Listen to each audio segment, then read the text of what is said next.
Alright guys, welcome back. Um, in the last video, we pretty much set up the document, and I just want to say as a side note, this is my fourth time recording this one because the system keeps crashing it. I think it's because I have another program that's kind of compressing the files. But anyway, that's okay. Neither here nor there. We're hoping that this one is a charm. Okay, so things may look a little different because I had to shut down the program and restart it as well. So I'm hoping to get it back to the state where it was before. So one of the things that I'm going to do really quickly is I'm going to go over here to my workspace area. I'm going to change it from Essentials. I'm going to choose the Book workspace. What I'm going to do with that as well is reset Book just to make sure it's brand new and looking as it should look. So hopefully, and I'm going to save just to make sure I save this. So hopefully I deleted all of the stuff that I did in the other videos, so that I have it looking as it looked at the end of the first video. That's what I'm hoping. Alright, so what we created in the last video, of course, were the master pages, and we applied the master pages to all of the pages that we needed them to be applied to. So if I pull that panel out, half of it's off the screen. Sorry, it's just not tall enough. There we go. Half of it's off the screen, but this is our master page area, and this is our working page area. The master page, remember, anything that we do to that is going to apply to all the pages that are linked to it. The working page area is just that. It's applying to those working pages. All right, so I'm going to go ahead and dock that. We have that set. I'm going to move this. You know what? I'm just going to move it down here just for now. This way when I pull it out, it'll be right there. All right. So, and typically I would set up my workspace in a way that works for me, but for the video, I'm just going to go ahead and let that go for now. Just so that we're not taking up time doing that. Right here where it says 3 eras, don't worry about that. But when you guys get to the end and we're ready to look at our document just to make sure that we don't have any errors, that's when this is going to be important. But for now, I know what it is. It's pretty much when I went through and I set up what the different pages are going to do, the mock-ups. That text was so big that some of it has an offset. So that's fine. All right, so the first thing that we want to do is design our front cover. So I'm going to go back to the Pages panel, and I'm going to go to Story Cover, right? So that's our master page for Story Cover. And I'm going to click on the right side. And this just ensures that we're working on the right side. The way that we know which side to work on, if we look in our working page area, our cover starts on the right side. So I'm making sure that the right side is the one that's activated so that whatever I do applies to this side. Remember, again, we have, this is the front cover and then the back of the front cover, and we'll do something with that as well. So I'm making sure that it is selected. I know that it's selected because not only because of the blue, because remember, if I click here, it looks like working page is selected, and it is not. The main way to know that it's selected is what it's highlighted. So the A story cover or the name will be highlighted. If I had working page 1 highlighted, let me double click on that, you see that the 1 is highlighted. So just because the page is highlighted, that doesn't mean a thing. You could be working on the wrong document. What matters is you double click on it and that the word is highlighted. Okay. All right. So here's the deal. I work with CC libraries because I have it. You guys know that in the school, we don't have CC libraries and it's not working. However, if you don't have CC libraries, you can work the same way that we worked in school, and I'll show you both ways. So the first way that I'm going to show you, just remember, there are 2 ways. I just need to make sure that you are clear on that. So for story cover, same way that we did in class, I make sure that that page is activated, and it is. I can go to File, Place.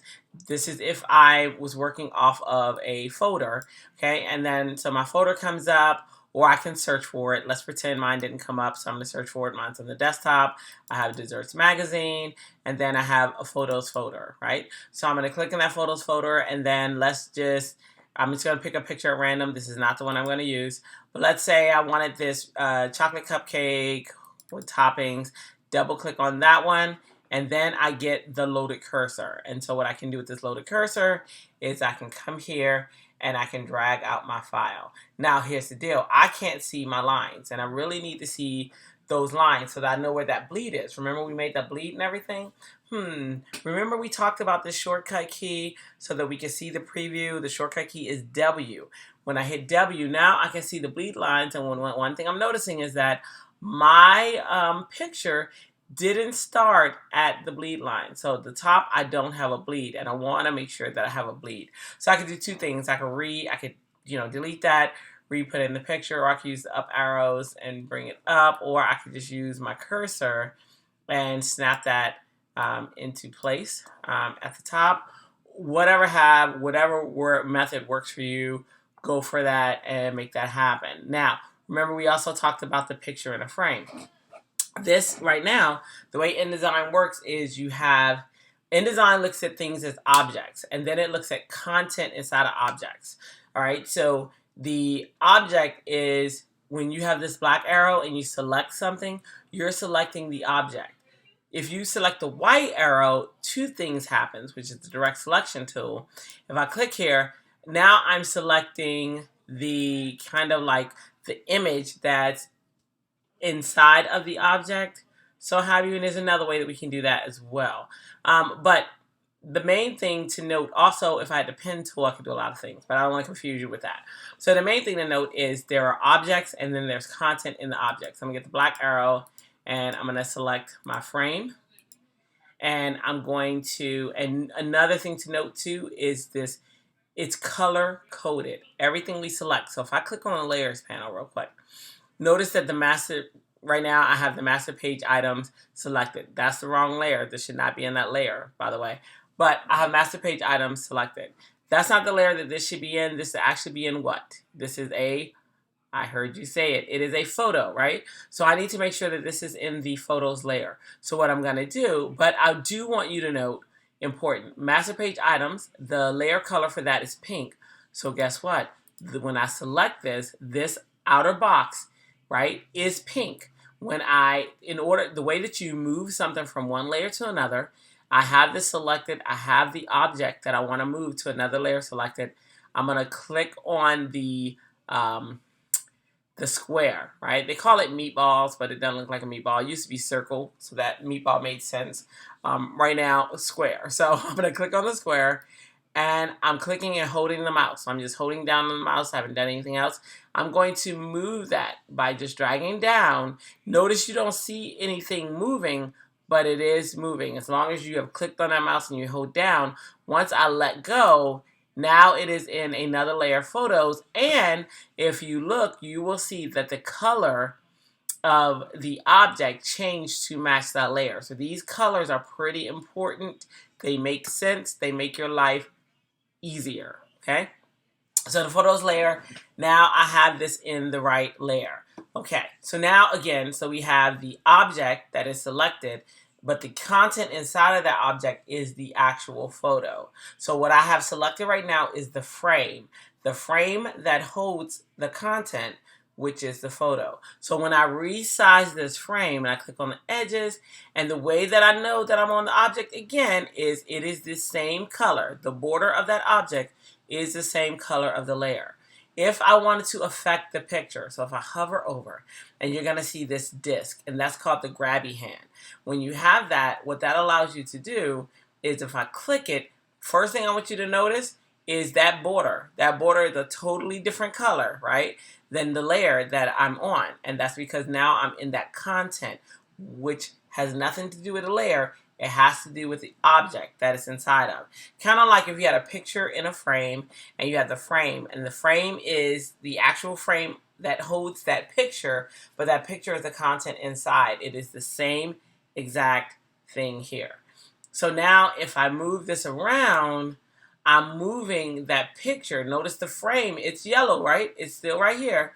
I'm moving the content inside of the frame. That's very important for you to know because weird things will happen and you'll freak out. Students do.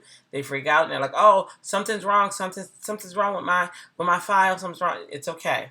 This just means you're on the object inside of the frame. So I'm going to hit undo and I can go ahead and fix that image. Now, if you notice, so now if I start moving stuff around, don't do this. Please don't. I'm skewing my picture, right? That's not a good grade. Trust me when I tell you. So I'm going to undo that. What you want to do, if you want to reframe this or change it to look, you want to make sure you hold shift, and you want to make sure you're only moving one of the four corners, not these center points, not these center handles, only one of the four corners. And if you hold shift, you'll constrain it to where your photo stays proportioned. Okay. All right. So now I have this photo. I have it sitting in a frame. It's on the proper layer. The way that you know your stuff is on the proper layer is you see this pen. Okay. So if I was on the graphics layer, notice the pen moves. So if I'm on photos, it's on photos. If I'm on guided pages, it's on guided pages. If I'm on text, it's on text. If I'm on master pages, it's on master pages. It's that pen that tells you what layer you are affecting and what layer that you're on. Also the colors, right? Colors as well. All right. So that pretty much is how we bring in our images in class because we don't have access to the library. So what I'm about to do, you may not have access to, but this is the way that I work. So you just know file place works for you. You'll place your images. Okay. So I'm going to delete this because this is not the photo that I want for my particular cover. I want a photo that I'm going to grab from my CC libraries. So with CC libraries, what I love about this actually works with Adobe Stock really well. And so what I can do is I can grab this image that I've already placed in my library from Adobe Stock. And now notice all I'm doing is clicking and dragging. I still have it, so I get the plus sign. So when I let go, it gives me that loaded cursor the same way it does when you hit File Place to place your image. So now what I'm going to do is I'm going to go up to this upper edge as close as possible as I can be to these borders.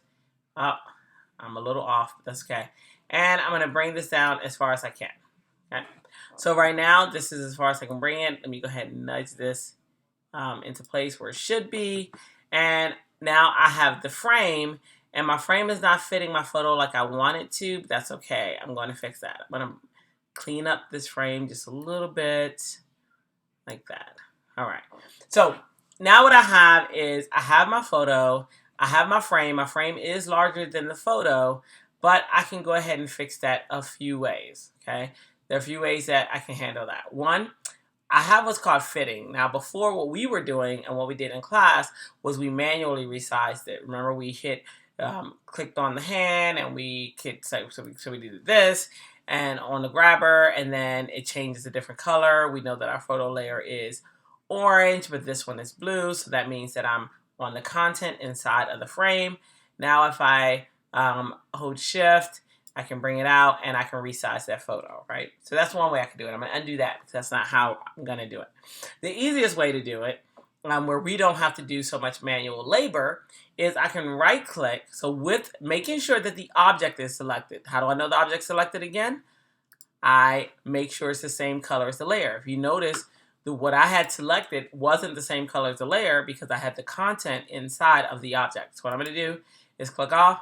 I'm going to click on now the frame, right? If I click on these edges, I'm clicking on the frame. If I click in the grabby area, I'm clicking on the content inside, right? So I have the frame selected.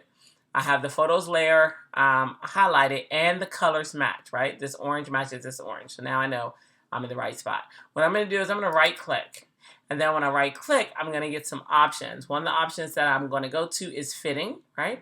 So when I have fitting, I'm going to go down to there are two that we're going to use. We're going to use fill frame proportionally, and what that does I'll just show you. So what that does is it'll fill the frame proportionally, and your photo will stay proportioned, right? So that's one. The other one, that's the one I use all the time, actually. That's why I was moved on top. It used to be the second one. So now I'm going to right click again, and I'm going to choose fitting, and I'm going to say fit content proportionally. And when I fit content proportionally, what it's doing is it's trying to put that whole photo inside of your frame, but just know they're probably going to be white around the left and right or top and bottom edges, unless you have sized this perfectly in Photoshop beforehand.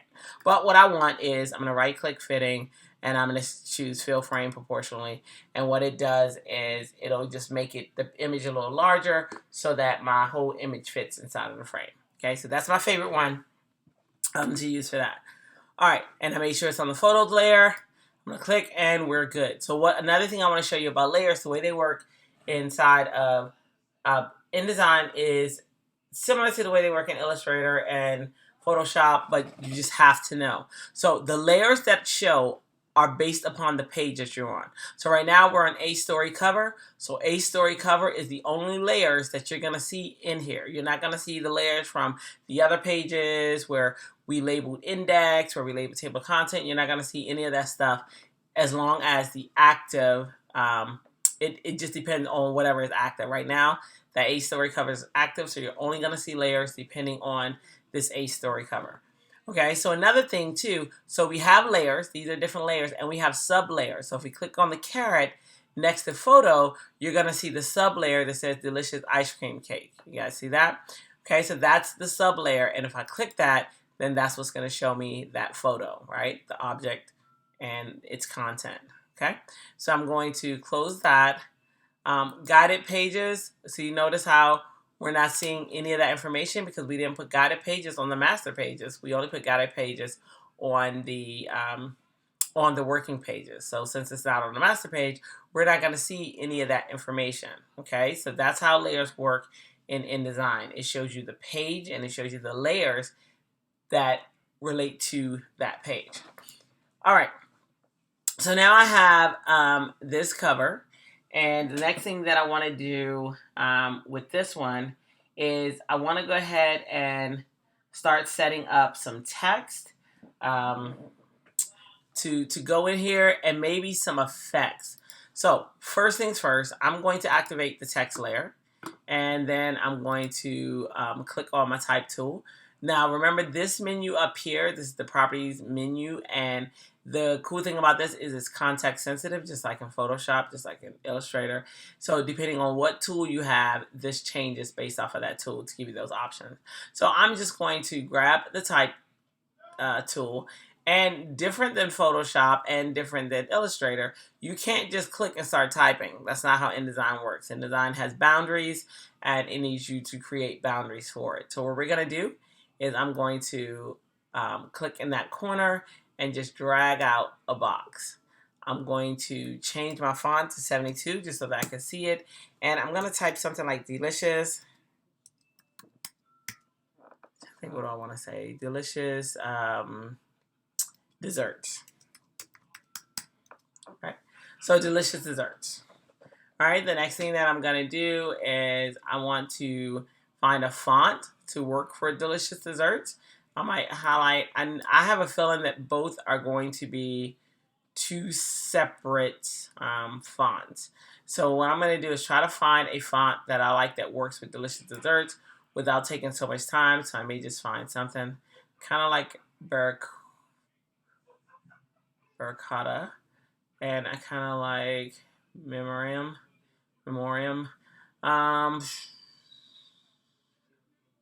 Let me see. Okay, I don't want to take up too much time. So I'm going to just choose Memoriam. And then for desserts, I'm probably going to choose Georgia because I kind of like that font. Let's see, Georgia. The reason I chose Georgia for desserts also is Georgia's probably going to be my main font that I use for my text. So I don't want too many fonts. So I'm just going to be happy with that. All right. So with delicious, I think this needs to go up in size for sure. I don't necessarily want 100. Let me try 95. Oops. Let me try 95. So all I had to do is type in 95 in here, and so it increased that font size. Desserts, I'm thinking 72 might work. We'll see.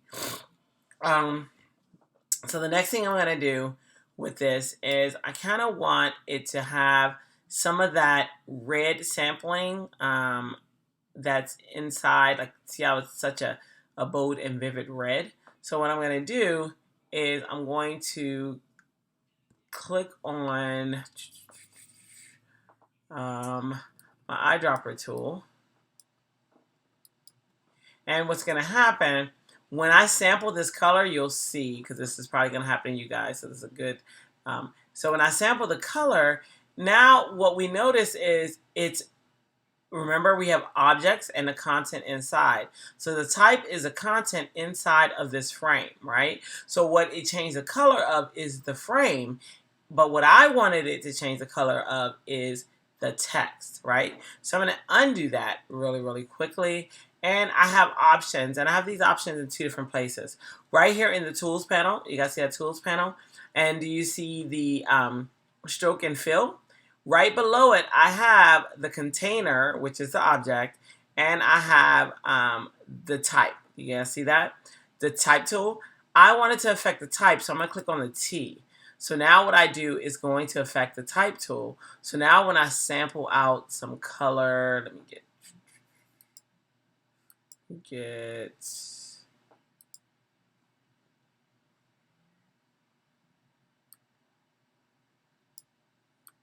my type tool was full. Let's try it again. So let me get some color, and now you'll notice it affected the type. So here's what was happening before. If you look at my type tool right now, see how it's full? See how it has like some black at the bottom? It's not just a pure white. That means that it was full. So I needed to dump that color. So what I did was, instead of dumping the colors, I just chose another tool to kind of reset it. Or you could just hit I to reset it as well. So, but what I did was just click color theme and see how now it's an empty type eyedroppers. When I go back to it, it's empty, so it's not filled. So that's what was happening before. So if that's happening with you, just either reset the tool by clicking on the tool again, or click on another tool and click back on, whichever one is going to work for you. All right. So now with that said, I have this font that I kind of like. I have this color that I like, but there's an issue, right? This color is blending in with my photo. So my photo might be a little strong.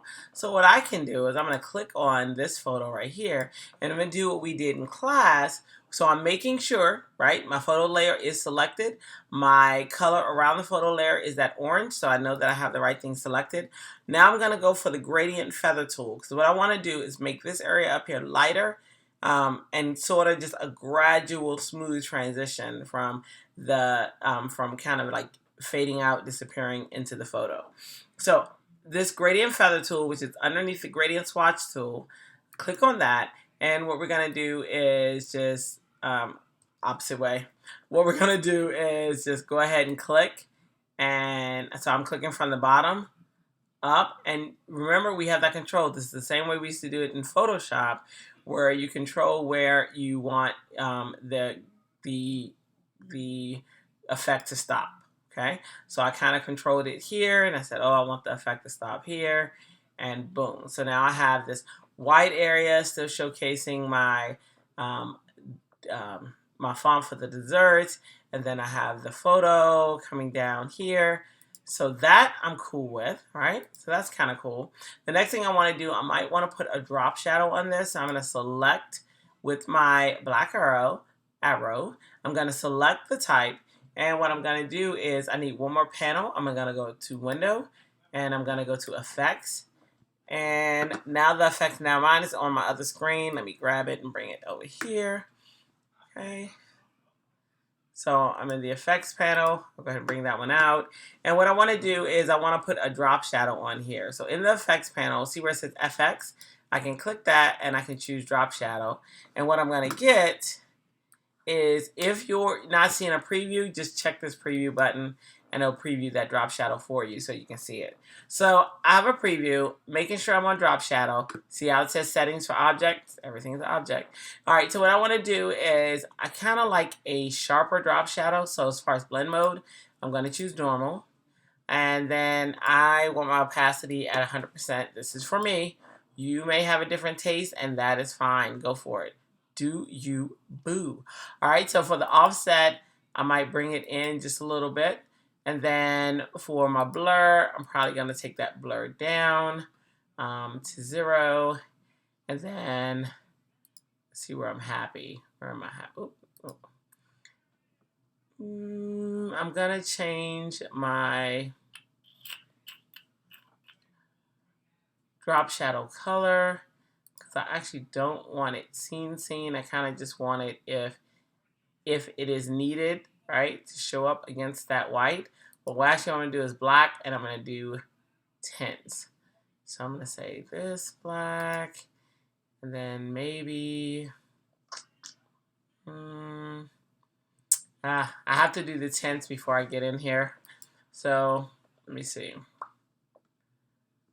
Let me go to, I'm going to switch to CMYK, and now maybe I'll play with, because I want kind of like a gray, just a little off. So if you want to change the color, you can just click on that drop down and then choose CMYK or RGB. Kind of just want, try 20, something like that. I'm gonna hit OK. I think, yeah. All right, and then I'm gonna hit, and now you have other options as well. If you're a bevel and embosser, don't be that person. But if you are, you know, you have those options, inner glow, outer glow. And then if you wanted to see, so this is inner shadow, and if you wanted to see the effects, just click on it, and then you can control it inside of here and what it does. Inner shadow, you can do a lot of really cool things, like making things look like they're inside of something. It's pretty cool. I love inner shadow. I love all of these. But anyway, the only thing that I want out of this is the drop shadows. I'm gonna hit OK. All right, and I'm a little happy with that. I just wanted something that's not too bold, that doesn't take over. And I'm gonna change opacity. And sorry, I wanted to show you something else, but before I do that, with the drop shadow, like I said, mine, I personally just wanted something super light. Typically, I like the old-fashioned drop shadow where you had to put the text underneath and you can control it any way you want. That's like my favorite way to do drop shadows as well. But I just want to show you that you have the options and the tools in here as well. Okay, so what I want to show you next is you can change the effects and how it works within your background. Like you have effects, it's set at normal. You can change the blend mode. Now don't do this, but I'm just saying you can change the blend mode to where how it affects with your background. But you're not going to see anything right now because these effects actually work on the object. That means the box and everything inside of it. So, so to change the effects, if I had a color in here, you'd be able to see what's going to happen. As a matter of fact, why not put a color in here? Let's just see. I'm just putting this color in here for now. Trust me, it's not staying. Oh my gosh. Okay. So if I had this color in here, let's just pretend. Then I went to effects and it set it overlay. That's why you see effect already on it. If I set it for multiply, it's going to multiply and interact with. So right now, the only area you see it interacting is that area at the bottom, because the top, remember, we faded it out. If I do soft light, if I do color burn. So just to show you these effects, I'm going to move it down a little bit. Okay, so you have different effects. I showed you guys in class how these effects work, but this is just for the people who weren't there, or even a refresher. So you do have options in here to do different things with those effects. But all right, I'm going to go back to a time when mine was happy right there. All right, so delicious desserts. If I want to see it again, remember that shortcut key W.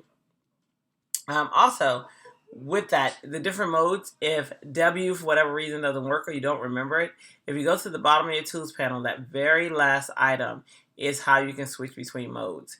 Notice you hover over it, it's going to tell you that W. But if you want to go to preview mode, if you want to go to bleed mode, if you want to go to slug mode, if you want to go to presentation mode, and that's where it's going to present the whole screen. So mine went off the screen a little bit. That's because I have this humongous screen and I'm only recording in a certain part of it. So, but just so that you know, you have those options. So I like to pretty much, I only use two. I do normal, well, sorry, three. Normal, preview, and presentation mode are my three modes that I do as well. All right, so I have this cover. I have the type, I have the photo that I went over. Let me see what else I want to go over with you guys in this video. So another thing I showed in class was, what if we wanted another photo behind this text, right? So remember, everything is the object, right? So this outer area is the object, and this is the content inside of the frame. So if I go to place, let's just say I want to place another image inside of here. I'll just go to File, Place. If you guys are hearing that background noise, my boys are home watching TV.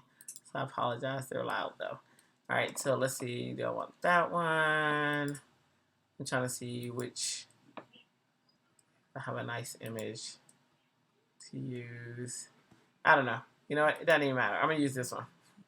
All right. So see how I was able to put this image inside of here. And if I look in the text layer, it took over my text. You guys notice that, right? So I don't want that. Just be careful with that, because that can happen where it'll take over your text and you're like, you know, what's going on. So if you have it selected, when you go to bring the text in, it's going to take it over. Okay. So another thing that we can do is, now that I can bring this out, bring that in, and now I have both in. I have the text in, I'm sorry, the image in, and I have the text in sitting together. Okay. So what I'm going to do is bring Delicious Desserts to where it's on top, and I might start playing with this one and bring that up some so that it's behind the frame. And now I might go to the effects panel and start playing with the opacity, start playing with how it interacts with the photo below it. I might actually take it down some so that it's just kind of really light and not taking over my photo. But now I have kind of these two images inside of, you know, this one magazine, kind of meshing together and working together as well. So that's kind of cool too. And you still have those options in here. Let's say you were like, oh, let me feather that out just a little bit. You can, you know, oops, make sure you're on the right one. Let me feather that out just a little bit. You can, you know, feather the photo out just a skosh, however you want it. Let's say you want it just this area sort of coming down here. You can angle it as well. So you have options, you really do, and they're really, really cool options that you can do some really, really cool stuff with. So I encourage you guys to play. But as far as our front cover, Delicious Desserts, for now, that's pretty much done. What else I can do with this, so notice how mine has that watermark Adobe Stock. That's because, so I'm a trainer, and sometimes I don't want to not necessarily purchase the license of the images that I use when training. But if I want to purchase it, I can. I pretty much have a subscription to them. But if I don't want to, then it's just going to give me the watermark, but I get to use it, and I get to, you know, I can package it and all that fun stuff. And then when I actually decide to buy it, then the watermark will go away and I can license it. So see how it has like the shopping carts over here and stuff like that. But for now, I'm just using it for testing purposes. So I have no desire to buy it right now. But I'm just going to hit W, make sure I'm happy with the outcome and what's going on in it. You know, I would say for training, this is okay. I'm going to hit W. I'm going to hit save. And then I'm going to see you guys in the next video where we're going to go in more depth. Actually, you know what? I said I wanted to do the front cover and the back cover with you guys. So let me go back to the Pages panel real quick. I just don't want the video to get too long. Let me see where we are. Okay. Let me go back to the Pages panel real quick. And just see. All right. So when we look at our story cover, right, now we see that our Delicious Desserts, right, is our cover is pretty much set, and that has been applied to this one. But what we're going to do with our back cover, this one, maybe I'll put in, so that inside front cover, that one right there, maybe for this one we'll put an image really, really light in the background. So I'm going to go back to story cover, that right side. so that I can tell it what we want done. And I think for this one, I'm going to go with that same image that I have on the inside that we can't really see. And I'm going to go and hit File Place real quick. I'm going to see if I can find it. I think it was brown cake on a ceramic plate. Yep, it was. All right, so I'm going to go ahead and drop that photo in. It's going to look weird for a minute. Bear with me, it's okay. All right, so I have that image in there. And now what I'm going to do is bring this over some. And InDesign, let me go back to the master pages real quick. Okay, it's behaving right now, so this is good. All right, so what I'm going to do now is I'm going to fade this. So I'm going to give it some transparency. So we were doing it in the FX panel, but just notice inside of this panel right here, which is our properties panel, it's not a panel, but our properties bar, I can actually reduce and do everything I could do in opacity here. So I'm going to make this like maybe 15% because I don't want it printing dark, because all it is that inside page. Now when I go back to our pages panel, and I also want to make sure it's on the right layer. Oh, it's on the text layer. You guys see that? So I'm going to move this down to photos. Now, you may also be noticing that this image that we put inside of text is also on the text layer, but that one's going to stay there. The reason is because it's inside of this content. So for that, I'll keep that there. All right, so this one here. Let's see.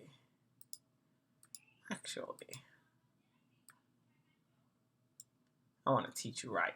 So I did move it down into the photos layer because that's proper, right? So that when we click on the eye, everything disappears. Okay, sweet. So now when we go back to our pages panel, so I put it in the right layer. When we look on page 2, we should see that inside front cover. And when we see that, we say, yes, score, okay?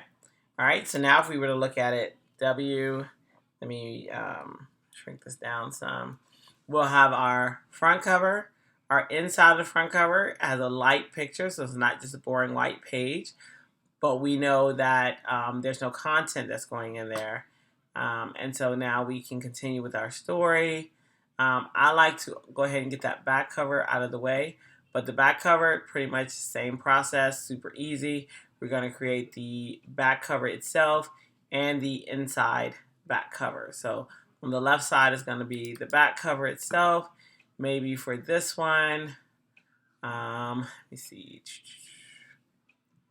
Maybe for this one, we'll have something. I have a lot of photos that are really, really good. Maybe this one, since it's dark, maybe that's how I want to.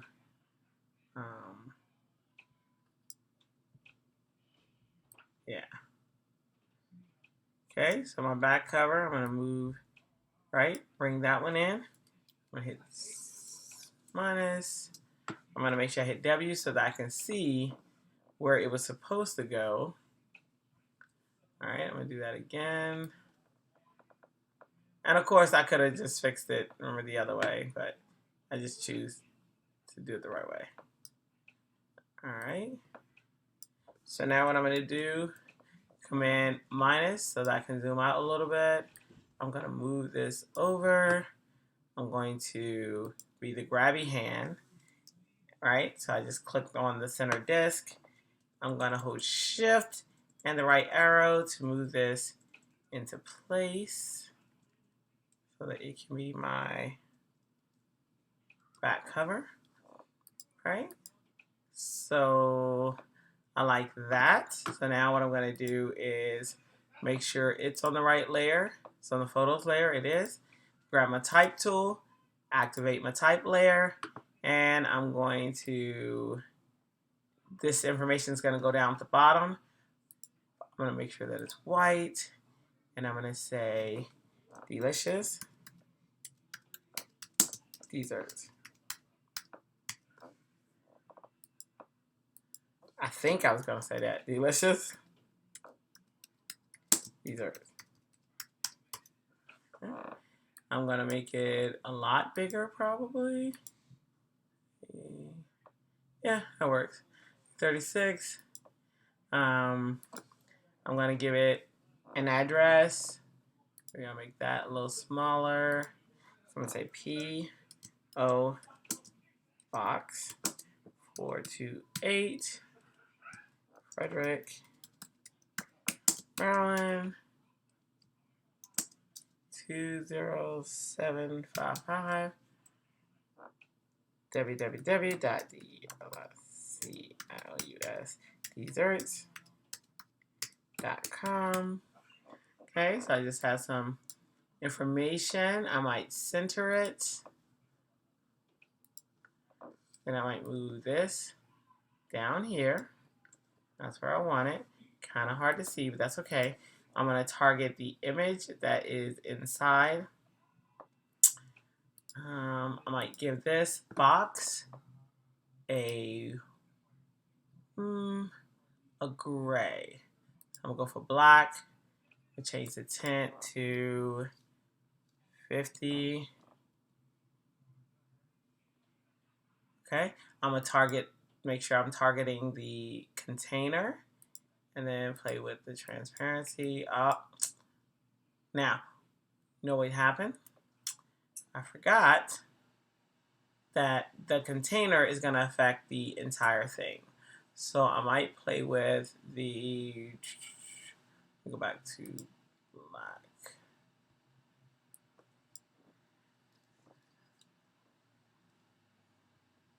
I kind of want my black to match that color, this color that's in here. Now I could sample it, but I think the effect I want, I don't want to sample it.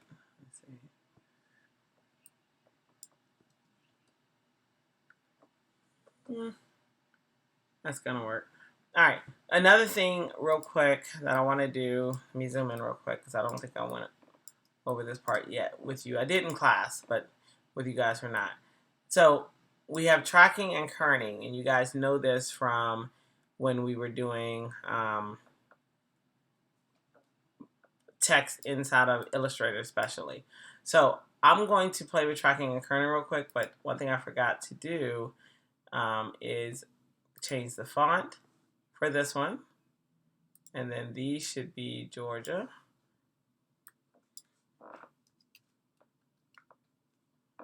Georgia regular.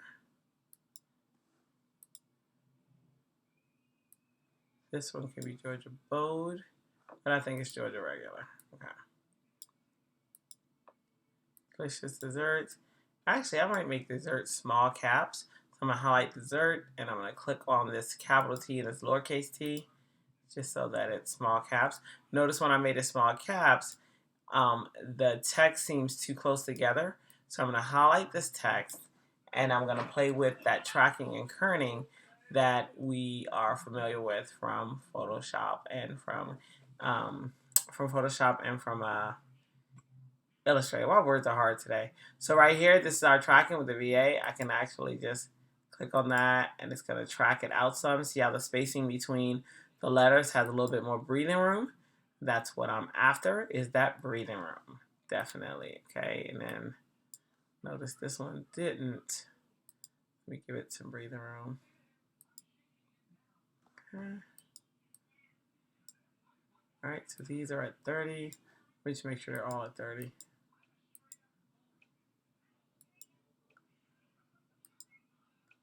All right, so I gave this some breathing room. This I'm good with. I like how that is interacting. The P.O. Box 428, I might give this some breathing room as well. All of this, get some tracking.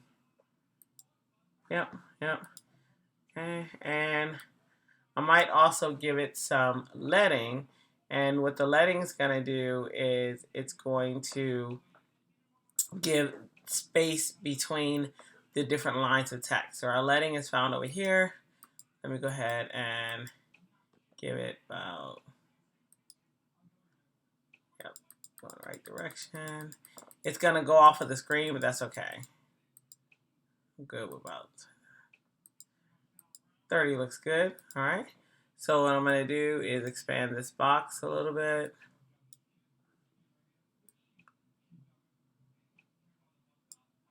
Okay.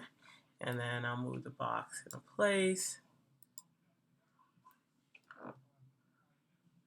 And I kind of like this interaction, but I need to go ahead and, so what I'm going to do is I want the box to be a little bigger to give breathing room to the top and breathing room to the bottom.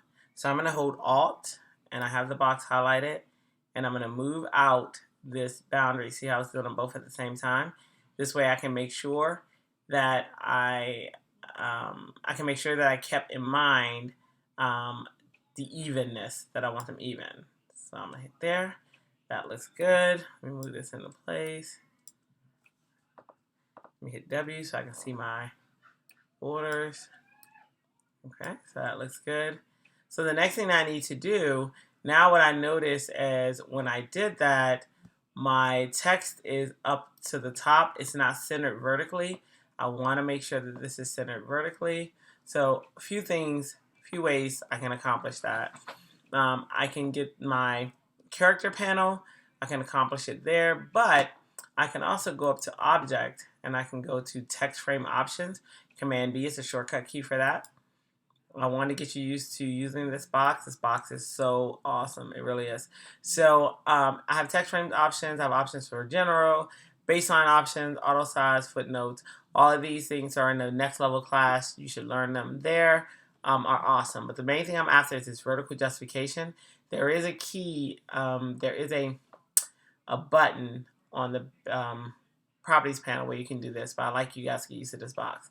Vertical adjustment, where it says top, we're going to choose center. We're going to choose preview. And now you'll see that it vertically aligned for us. Okay, so we're going to hit OK. And let's see, let me zoom out. Okay, I kind of like that. I don't know about you, but I know I like it. All right, let me see. Yep, I kind of like that. Okay, so now for our front cover and our back cover are done. I'm going to hit save, and then I'm going to go to the pages panel. I'm going to look down. Part of our back cover is done. We still have to do the other side for the back cover. So all I'm going to do for that one is I'm going to copy that photo. So I'm going to hold Alt. I'm going to bring this over. Because I can either use a different photo or I can copy that photo. And now I can go ahead, and I think 15% was my size for the other one. I'll just make that 15%. I'll save that. I'll look at my working pages to see what's happening. And I'll go to page 15 and I'll see, yep, it happened. So that's awesome. Okay, so page 15, page 16 are following our covers. Sweet. So here's the thing. So you only want on the master page the things that you want to repeat. These were super easy because we're working with the chapter cover. We're working with the story cover, and we're working with the back cover. It's really just 2 pages that we're affecting. When we get to the content, we'll put our main things on the content, like our page numbers and things like that. But everything else will actually be working in the working pages because each page is going to be different of content, right? We're not going to have the same text. We're not going to have the same, exact titles and stuff like that. So when we get to content, we'll be working in a different fashion. But for now, this covers this video. This is our inside cover, our back cover, and our blank pages in between. All right. So in the next video, we'll go more in depth with our content and things like that. So I'll see you soon in the next video.